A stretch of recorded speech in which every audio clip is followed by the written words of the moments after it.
Беш-алты жылдан бери олуттуу кадамдарды таштап, коомчулуктун агарып көгөрүүсүнө өзүнүн салымын кошуп келе жаткан өрнөктүү коногубуз Кыргыздын кыйын кызы Жылдыз Арстанбек кызы болмокчу. Ал эми берүүнү мен Айпер Эшенкулова алып барам, бизден алыстабай туруңуздар. Саламатсызбы Жылдыз айым, биздин эфирибизге кош келдиңиз. Салам достор, чакырганыңарга чоң рахмат. Эфирде атайын убактыңарды бөлүп. Абдан жакшы.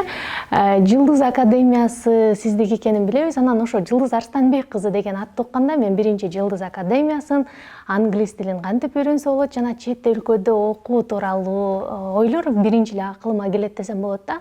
Анан эми бүгүн биз дал ушулар туурасында кеп курмакчыбыз. Андыктан досторду экранга жакыныраак чакыралы дагы. Эми алгач сиз өзүңүздү тааныштыра кетиңиз. Кайсыл жакта төрөлүп өскөнсүз, азыр кайсыл университетте окуп жатасыз? Өзүм тууралуу кыскача айта турган болсом, азыркы учурда студентмин, магистрантмын. Корвинус деген университетте Будапештте окуйм. Экинчи курс, аяктоочу жылым. Буюрса азыр жакында дипломду баштайбыз. Өзүм 1995 жылы традициялуу айтканда Ысык Көл областына караштуу Түп деген районда, Арал деген айылда жарык дүйнөгө келген. Анан ошондой кичинекей эле чакан айылда төрөлүп өскөн элетти кыз Европада кантип окуп калды? Өтө сонун суроо. Биз азыр бир 5 жылдык ортодо немени аралыкты таштап туруп эле баягы секирип кеттик, мындай элетти бүтүп эле Европага дары кетүү мындай мүмкүнчүлүгү өтө көп, бирок биздин учурда ошондой мүмкүнчүлүктөрдү айтып берген адамдар аябай аз болгон. Бизге аябай көп мындай маалымат жетчү эмес. Ошол эле жалпы республикалык тестирлөөгө даярданганда деле биз аябай кыйналчык. Эч кандай онлайн курстар жок. Мисалы, бизди келип бирөө мындай багыттап даярдаган эмес. Ошондуктан мектептен эле, мисалы, Америка сыяктуу мамлекеттерге флекс программасы менен барып келүү мүмкүнчүлүгү бар дегендерди биз жакшы укпай калдык да. Анан университетке келдик, Манаска тапшырдым, журналистикага, коммуникацияга. Анан ал жакта окуп жүргөндө мен досторумдун Европада, Америкада, бери дегенде эле Турцияда жүргөнүн көрүп, анан сурадым да: достор, силер кантип эле кетип атасыңар? Эмне мен Кыргызстанда жүрөм депчи десем, Жылдыз, биз аябай көп программа бар, сага айталы десе, сен англискиң жок болуш керек деп ошентип айтышат да. Ошондо сиз англис тилин ал убакта билчү эмессизби? Мен негизи биринчи курстарда азырлыкты окуп жүргөндө англис тилине өтө көп маани берчү эмесмин. Мектептен деле кыйратып окуган эмеспиз, мен үчүн. Сиздин оюңузда анда журналистикага тапшырдым, демек журналист болушум керек, кыргыз тили, орус тилин билсем жетиштүү деп ойлогонсуз. Абдан туура айтасыз. Негизи мен өзү Бишкекке, баягы Кыргызстанга белгилүү эле журналист болсом болот, мисалы, сиздин ордуңузда туруп алып эле интервью алып эле кыргызча билсем жетет го деген ой менен келгем. Анткени мындай ошондой бизде түшүнүк калыптанганда кыргызча суудай сүйлөп, сөз байлаң кең болсо эле сен алып барып кетесиң депчи. Анан биз олимпиадага барып жүрчүк. Жакшы эле болчу негизи. Бардык Кыргызстандын талабына жооп бере тургандай эле журналист болуп даярдалып атканбыз Манастан. Бирок андан аркыда горизонттор бар экенин сездик да. Бизде азырлыкта деп коет, түркчө окуп жүргөндө даярдоо курсунда биздин агайыбыз бизге кичинекей бир китеп окуткан эле. Ошол жакта Күчүк кара балык дегенчи кичинекей кара балыктын бир окуясы айтылат, өтө сонун.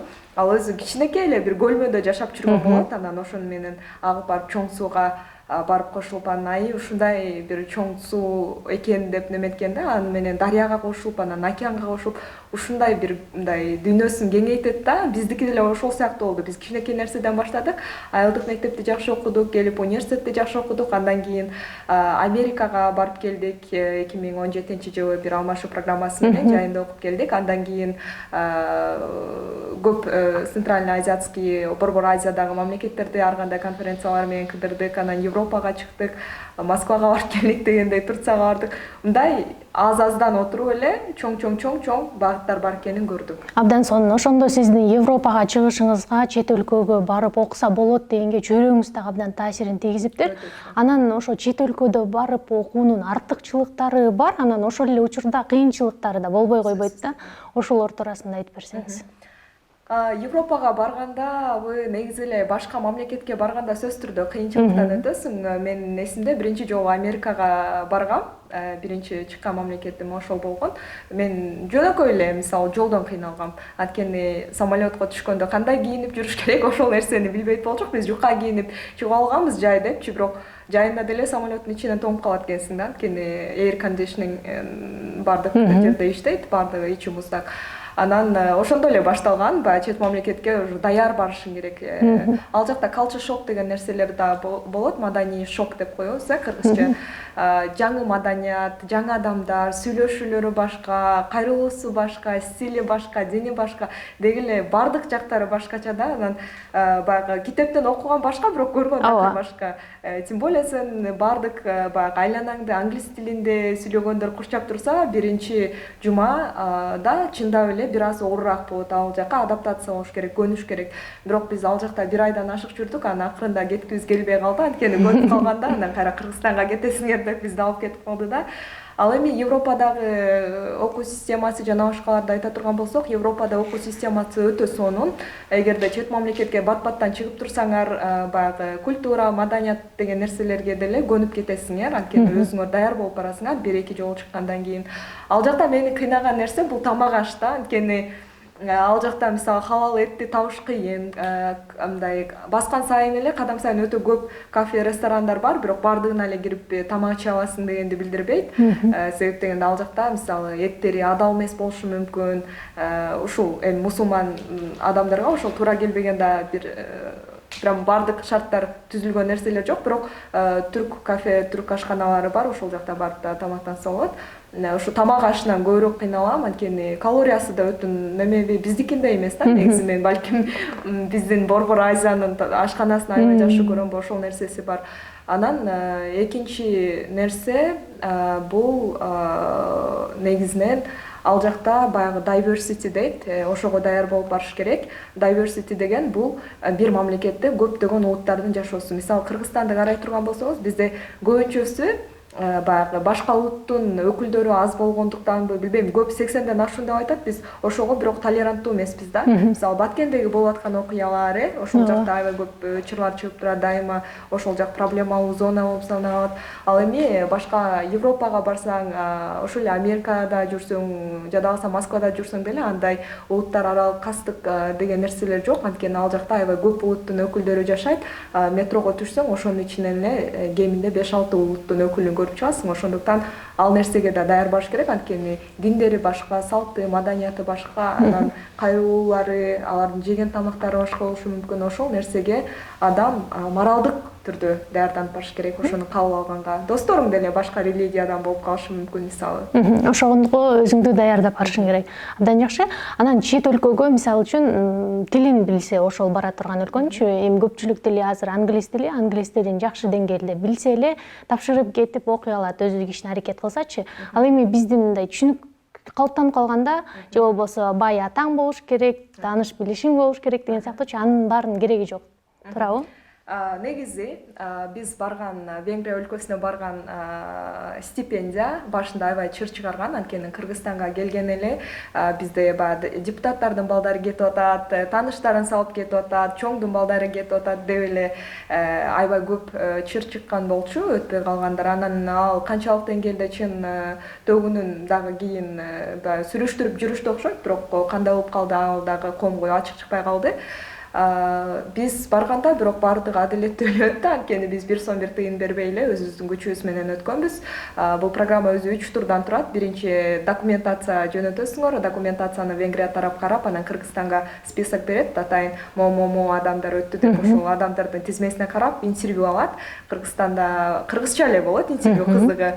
Андан кийин уже Венгрияга барганга туура Венгриянын өзүнүн университеттеринен экзаменден өтүп, анан ошол аркылуу тапшырса болот, негизинен тил билишиң керек экен биринчиден. Ооба, негизги талаптары 5-6 эле талабы бар. Эң биринчиден, эң негизги талабы тил билиш керек. Анткени мен мурда ушундай программаларга тапшырып жүргөндө аты жөнү деп сурап келет го, толтура суроолордо. Ошонун баарын толтуруп келип эле, анан англис тили TOEFL сертификат барбы дегенде баягы жарабай калат да, заявкаңчы толтура нерсесин кылып бүткөндөн. Ошондуктан көрүүчүлөргө айтарым, эң биринчи англис тилин аябай жакшы өздөштүрүп, TOEFL алганга жарагандан кийин анан тапшырып баштаса, өтүүгө аябай көп шанстары бар. Экинчиден, академиялык жетишкендиктерди карайт, анткени баары бир кандай түрдө болбосун, баары бир окуганы барып атасың, канчалык деңгээлде окуйсуң, канчалык деңгээлде сабактарыңа жакшы маани бересиң, ошол нерсени сөзсүз түрдө текшерет. Анан үчүнчүдөн болсо социалдык активдүүлүгүңө, мисалы кээ бир адамдар бар, только GPA деп эле AA алышым керек же жалаң сабактарды 5 менен бүтүшүм керек деп теориялык жактан эле чектелип калышат. Туура, теориялык жактан эле чектелишет, анан практика жагынан көп маани бербей коет. Бирок мисалы сиз азыр Манас университетте окуйсуз, билишимче, ошол эле учурда тыпылдап бул жакта эфирлерди алып барып бардыгына жетишип жүрбөйсүзбү? Ушул өтө жакшы нерсе да, анткени сиз параллельно практикасын чогуу алып баратасыз да. Ооба, практикада такыр башкача, теорияда башкача болот эмеспи? Сөзсүз түрдө 4 жыл алган билимиңизди кыска эле убакытта практикадан өткөрсөңүз болот. Эми тил деп айтып калдык, анан биз мектепте 11 жыл англис тилин окуйбуз, андан кийин жогорку окуу жайда дагы 2 жыл дагы англис тилин үйрөнөбүз, бирок ошого карабай эле my name is Айпери, hi, how are you менен эле чектелип калабыз да. Ошону менен чектелип калабыз да. Ооба, анан ушул эмнеге ушундай, анан англис тилин кантип тез жана натыйжалуу үйрөнсө болот? Алтын кеңештериңиз менен бөлүшсөңүз. Негизи менин негизги кеңешим бул өтө жөнөкөй. Адамдардын бардыгы эле билет болуш керек. Бир ишти баштаарда кандай гана иш болбосун ошону сүйүш керек да. Сүйбөсөң ал нерседен жыйынтык чыгыш аябай кыйын. Азыр менин байкашымча көп адамдар англис тилин үйрөнүш керек деп нерв болуп, депрессияга кирип, өздөрүн аябай кыйнап үйрөнөт. Таң каласың да, эмнеге ушундай сонун тилди, сонун процесстер менен аз убакытта сүйүп окуса болот, мындай болбойт депчи.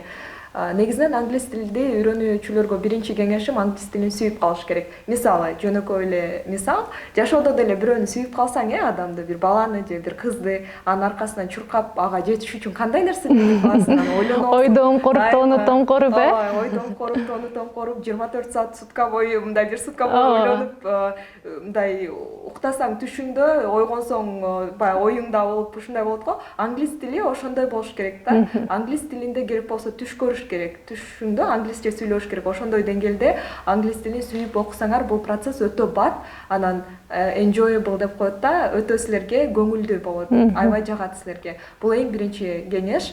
Анан экинчиден сөзсүз түрдө бизде баягы англис тилин үйрөнгөндө курстарга барат дагы, мен курска акча төлөп атам, курс мени үйрөтүш керек деп жоопкерчилигин өзүнө албай курска шылтайт. Ал жакта мугалими кандай болот, канчалык маани берет, ал дагы өтө маанилүү. Ошондуктан андай жаңылып калган жерлери жоопкерчиликти өзүнө албай эле курска берип коюшат да, анан курс үйрөтпөсө ошону менен жүрө беришет аябай көпкө. Дагы бир жаңылган жерлери курсту башташат дагы, анан таштап коет. Мисалы, элементтерини бүттү, pre-intermediate-ке чейин ар кандай шылтоонады, айтат, мен квартирама акча жок болуп атат, бул айда убактым аз болуп атат, мен мисалы биякта иштеп атам, азыр убактым тар болуп атат. Же болбосо курс жакшы окутпай койду деген сыяктуу. Курс деле жакпай атат, жанымда жакшы курс жок, жолу узак болуп атат. Өтө көп шылтоо тапса болот. Негизи эле англис тилинде эмес, негизи жашоодо болгону мындай аз сандагы адамдар бар, токтобой окуган. Ошондуктан ошо консистенси деген токтобой окуган өтө маанилүү да. Ошол нерселер кеңештерим азыр. Анан ошо англис тилин жакшы билсең, бул ийгиликке дагы жол ачылат да. Анан сиз ошо англис тилин айыл жергесинде, Кыргызстандын булуң бурчундан окуучуларга үйрөтүү үчүн өзүңүздүн онлайн курсуңузду ачкансыз. Ошону менен эле биргеликте Жылдыз академиясы жакында эле 1 жашка толду. Куттуктайбыз, ийгиликтерди каалайбыз. Буюрса дагы коомдун агарып көгөрүшүнө чоң салымыңыздарды кошосуздар деп ойлойбуз. Анан ушул Жылдыз академиясын ачуу идеясы өзүңүзгө таандыкпы? Ушунун тарыхын айтып берсеңиз. Академиянын ачуу тарыхы негизи идеянын пайда болушу өтө көп убакыттан бери келаткан. Себеп дегенде мен өзүм жөнөкөй эле айылдык мектепти бүткөм. Анан биздин айылда өтө көп мүмкүнчүлүктөр жок болчу. Чынын айтканда мен кийин өзүм аябай чоң баягы международный организацияларда иштеп, ошолордун проекттери менен айылдарды кыдырып, өтө көп проекттер менен дебат үйрөткөнү, мисалы ОРТ боюнча, кесип тандоо боюнча, университеттер боюнча маалымат бергени барганда, эмнеге бизге келбейт, эмнеге бул нерсе биздин айылда жок деген ой келди. Ошол эле организациялар Кыргызстандын бардык жерлерине барып жетише албайт экенине көзүм жетти дагы. Анда буларга онлайн болсо дагы маалымат бериш керек, анткени ар бир адамдын колунда азыр телефон бар. Болгондо да телефонду окуучулар баягы пайдалуу колдонушпайт да.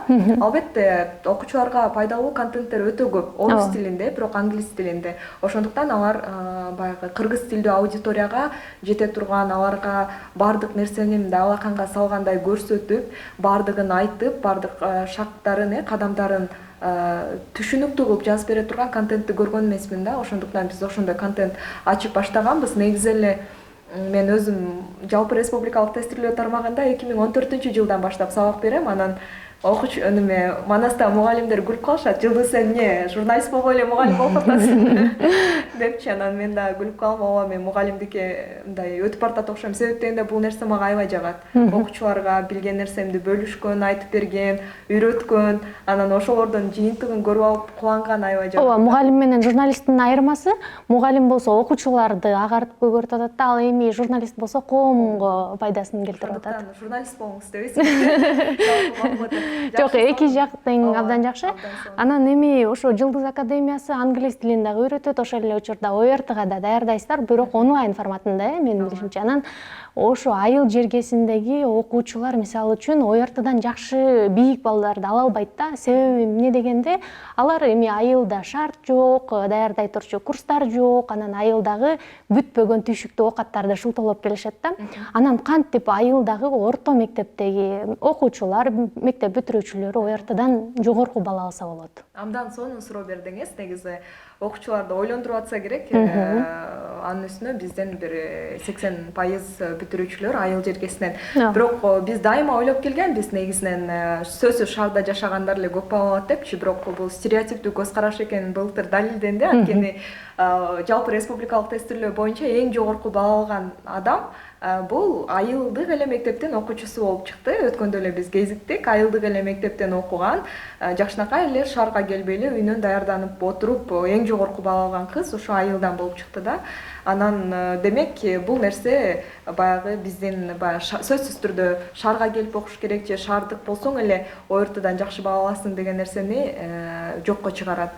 Андан тышкары азыр айылдык мектеп дегенде сөзсүз түрдө ооба эске алыш керек, айылдын шарты, мугалимдери жана башка, сапаты, билим, буга чейин алган билимдери жана башка бар. Бирок азыркы учурда айылдык мектептер үчүн өтө көп шарттар бар. Мисалы онлайн окуса болот, ошол эле биз мүмкүнчүлүктөрдү сунуштап атабыз. Анткени биздин өзү аудитория, максатталган аудиториябыз бул региондогу, айылдагы окуучулар да, ошол баягы алыскы аймактагы, тоолуу аймактагы окуучулар. Алар дайыма эле мындай Бишкекке келип, ОРТ тапшырып, ОРТ окуп, бияктан даярданганга шарттары жок, мүмкүнчүлүктөрү жок. Демек биз ошолор менен иштешип атабыз. Аларга жеке эле ОРТ курстарын эмес, андан тышкары мындай тандоо сабактары, кайсы сабактардан тандаса болот. Мисалы биология, химияларды бизде республикалык олимпиаданын кошумча сабактарды, дүйнөлүк олимпиадага барып келгендер сабак берип атат. Демек бул адамдын өзүнөн да информацияны алыш. Мисалы мен азыр Кыргызстандамын, бирок мен Европада онлайн түрүндө окуп атам. Бирок мен айта алам, мисалы офлайн окуганда деле, онлайн окуганда деле мен билимди бирдей алам. Анткени маалымат алуу бул башка нерсе. Маалыматты кайдан, кимден алганың маанилүү. Кайсы каналдан алып атасың, бирок маалыматты өзүңө алып, аны окуп, өзүңө сиңирип алыш бул өзүңдүн жоопкерчилигиң да. Ошол эле учурда мисалы 11 жыл мектепте офлайн окуп эч нерсе кыйратпаган бар.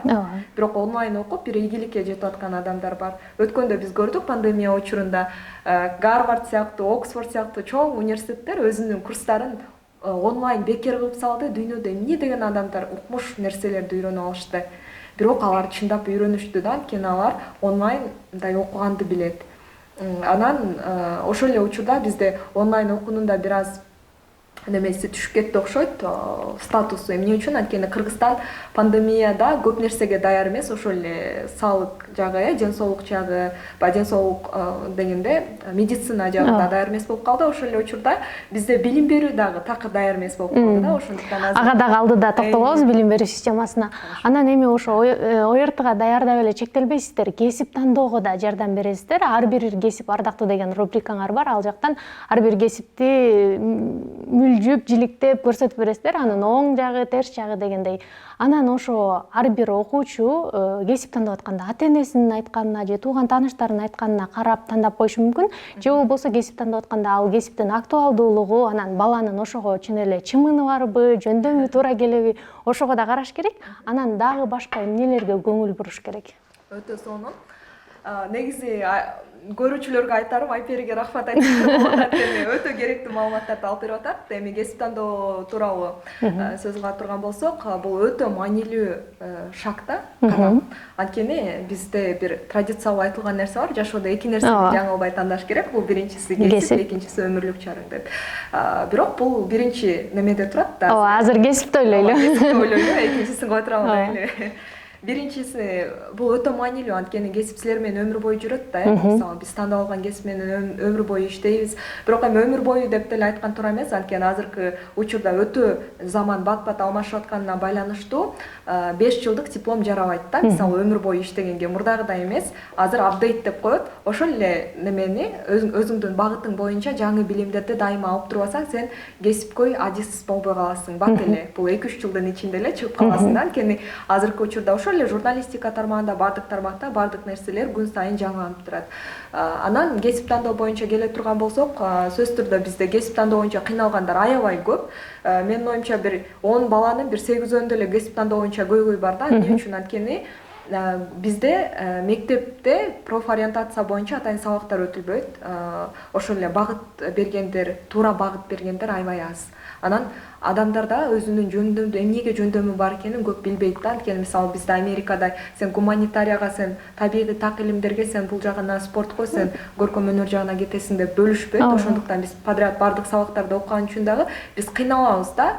Вроде математиканы деле жакшы окуйм, кыргыз тилди деле жакшы окуйм, айтиге барайынбы же журналист болоюнбу дегендер да көп, тандай албай аткандар. А вообще менин жөндөмдүүлүгүм эмнеде, мен ким болсом дагы мыкты боло алам, же кайда окуйм, кайсы университетте окуйм, ошол нерселерди дагы билбей жүргөндөр өтө көп да. Ошондуктан бизде абдан көп сайттар бар. Билбейм кантип окуучуларга жеткиребиз, анткени алар неме профориентация тест деп жазса эле ошол жакта мисалы өтө көп prof.go деген сыяктуу өтө көп сайттар болот. Ошол жакта кирип неме кылса болот, тесттерди тапшырса болот. Тест тапшырганда адамдын жөндөмдүүлүгүн 4 багыт боюнча бөлөт экен. Эгер эстесем айтып берейин.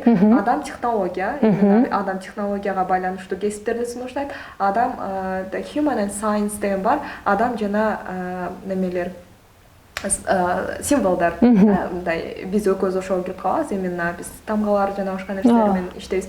Анан human and human деген бар, адам жана адам. Биз ага да кирип калабыз, анткени биз адамдар менен иштешебиз. Анан human and nature деген бар, адам жана табият менен байланышкан. Мисалы медицина тармагы, биология, экология, зоология жана башкалар ошол жагына кирет экен. Ошол 4 тармак боюнча, бирок анын ичинде каждый step by step деп коет го, мындай кадам кылып айтып берилген да, момуга тапшырсаң болот деп. Абдан сонун тесттер бар, ошол тесттерден эле өтүп көрүш керек. Сиз деле өтүп көрсөңүз болот, мен деле өтүп көрдүм. Мен өтүп көрсөм неме айтсиге дагы неме жөндөмүң бар деп чыгарат да. Журналистикагачы? Журналистикага да чыгат, экөөнү тең чыгарып берди. Бирок биринчи айтси, анан журналистика кийинкилер экен да. Балким мен ошону мурда өткөндө айтсыны тандамакмын деп да ойлоп коем, бирок балким ооба, ал учурда бизде мындай мүмкүнчүлүк. Ооба, эң сонун. Ал эми биз билим берүү системасы деп айтып койбодукпу? Анан биз азыркы билим берүү системасынын абалын карай турган болсок, бир эски кулайын деп турган бир үйгө окшоштурсак болот да. Анан улам эле бир жыртык тешигин жамап, бүтөгөн менен, бирок ал бир жер катуу силкинсе урап калат да. Анан ушул нерсени биздин жогору жактагылар түшүнбөйбү же көрмөксүнгө салып коюшабы, бул бир маселе. Анан дагы андан башка маселелер толтура да. Сиздин оюңузча, билим берүү системасын кантип өнүктүрүп, кантип көтөрө алабыз? Өтө жакшы нерсени айттыңыз. Негизи жер катуу эле силкилдеп атат, биз эми тамаша. Негизи аябай жакшы нерсени көтөрдүңүз. Билим берүү системасында мындай кулап баратканына, бул СССРдын баягы системасын эле биз жамап жазгап үстүнө эптеп жаңы нерселерди кошуп оңдоп келатканыбызды, ошол эле учурда мугалимдердин айлыгы өтө төмөн экенин, ошол эле учурда биз биз жана эле экөөбүз айтып отурабыз, 11 жыл мектептен окуйбуз, англис тилин, бирок кыйратып деле элементари деңгээлинде да билбей чыгып атпайбы. Жыйынтык жок. Ошол нерсе жыйынтык жок экенин биз баарыбыз көрүп, муну ата-энелер да билет, баягы чоңдор да билет, баарыбыз эле билебиз. болгону бизде азыр экономикалык жактан баягы мугалимдердин айлыгын көтөргөнгө шарт жок деп атат, бирок мисалы эң аз айлык Кыргызстанда мугалимдердин 3000ден башталат. Анан университетте 5 жыл окуган адам 3000ге кантип иштейт, мисалы дароо эле келгенде разочарование болбойбу мындайча айтканда. Анан бизден эң жаман азыркы көйгөй жалаң такыр жумушу жок, үйдө отурбайын деген такыр мугалимге жөндөмдүүлүгү жок адамдар барып мугалим болуп атат азыр. Ал эми дүйнөлүк тенденцияны ала турган болсок, сценарий деп коет. Ар бир мамлекеттин ошол эле дүйнөнүн өзүнүн сценарийлери бар да. Мисалы дүйнө 50 жылдан кийин кандай өзгөрөт, дүйнө 30 жылдан кандай болот, Америка эмне багытты алыш керек жана башка. Азыр дүйнөдө өзүнүн келечеги жөнүндө ойлоп аткан жалгыз мамлекет бул Кытай экен. Кытай арткасын карабайт экен, только алдыны карап өнүгүп бараттыр. Ошондуктан азыркы учурда дүйнөлүк экономикада Кытай алдыда. Ал минустан чыкты пандемиядан кийин. Ал эми ошол эле Америка дейлиби, ошол эле Россия дейлиби, биз негизи сыйлап эметип аткан. Ошолор мисалы көбүнчө мындай өткөн менен жашашат экен да. Ошондуктан биз Американы тарыхты карашат. Россияны да караган туура эмес, көзүн караган. Ошол эле учурда биз кыргыздар деле биздин манасыбыз бар, мындай деп айтабыз, бирок келечекке конкреттүү эмне кылып атабыз, билим берүү кандай болуп атат, канча жылдан кандай болуп атат, кандай анализдер жасалып атат, ошол нерселер бизде жок. Мисалы 50 жылдык бир сценарийге примерно токтоло турган болсок, 50 жылдан кийин Кыргызстандагы адамдар жумушсуз калат көбү. И так жумушсуздук, бирок ошентсе дагы көп нерсе жумушсуз useless class деп коет англисче. Жумушсуз класстын ичинде пайда болгон адамдардын саны дагы көбөйөт. Мисалы бизде көбү Москвага барып иштеп келип атат, көп нерселерди ошолор эле Москвага барып иштеп билинбей калып атат да, азыр көп жаштарыбыз ошол жака кетип атат. Бирок где-то 50 жылдан кийин бардык нерсе автоматташат, автоматизация болот. Роботтор келет биздин ордубузга. Анткени роботтор адамдарга караганда дагы эффективдүү иштейт. Мисалы биз чарчайбыз, эмоциябыз бар, жана башка, бирок алар чарчабайт, эмоциялары жок, өзүнө берилген баягы шарттарды, иштерди толук аткарат. Ошол эле мисалы Будапештте жүргөндө бизде трамвайларда айдоочусу жок экен да, мен башында көрүп алып эле өзүнөн өзү эле айдоочусу жок, автомат менен эле башкарылат. Анан трафик жем да болбойт, мисалы ошол эле учурда эч кандай авариянын саны деле Кыргызстанга салыштырмалуу өтө аз да Европада. Анан таң каласың кантип болгону ошол автоматтар башкарат дагы, бардык нерсе өз орду менен жылып, орду менен убагында келет. Тартипке баш ийет, мыйзамга баш ийет. Ошондуктан айтат да, мисалы Европада 1-2 мүнөт кечиктиңби, сен автобусуң кетип калат, же болбосо трамвайың кетип калат, анткени ал жакта адам жок. Бизде күтүп турчу деп адамдык немеге салып коебуз го, күтүп турат, анан биз барыбыз кечигип чогуу барабыз, мисалы бир жака. Бирок ал жакта андай нерсе жок. Автоматташат, анан автоматташкандан кийин азыр кайсы мамлекет өзү айтиге жана англис тилине басым жасабаса, ошолор артта калат. Эмне үчүн? Анткени дүйнөдө бардык маалыматтар англис тилинде. Демек маалыматтан артта калуу, демек дүйнөдөн артта калуу дегенди билдирет. Экинчиден, азыркы учурда эми кааласак да бардыгы роботтошуп, автоматташып аткандыктан, эгерде биздин жумушчу орунда мындай роботтор ала турган болсо, биз аны создавать эткен адамдар болушубуз керек да.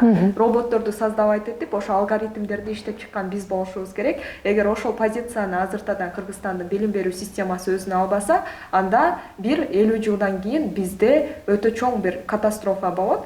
Негизи 50 жылдын ичинде мен ишенем, билим берүү системасын оңдош керек, өзгөрөт. Бирок өзгөргөндө ушул нерсени өтө эске алыш керек. Бирок эгерде биз аябай кайдыгер карап, өзүбүздүн мындай келечегибизге кайдыгер карап кое турган болсок, билим берүүгө жакшы маани бербесек, анда бир 50 жылдан кийин биздин мекендештерибиз Россияга барып, мисалы, пол жугуч болуп дагы, идиш жугуч болуп дагы жумушка кире албай калат. Анткени идиш жугучтар азыр эле бар негизи, бирок автоматташканда дагы аябай көп мындай жумуш орундарды кыскартылып кетет. Жылдыз эже, эми сизге эркин микрофон суналам.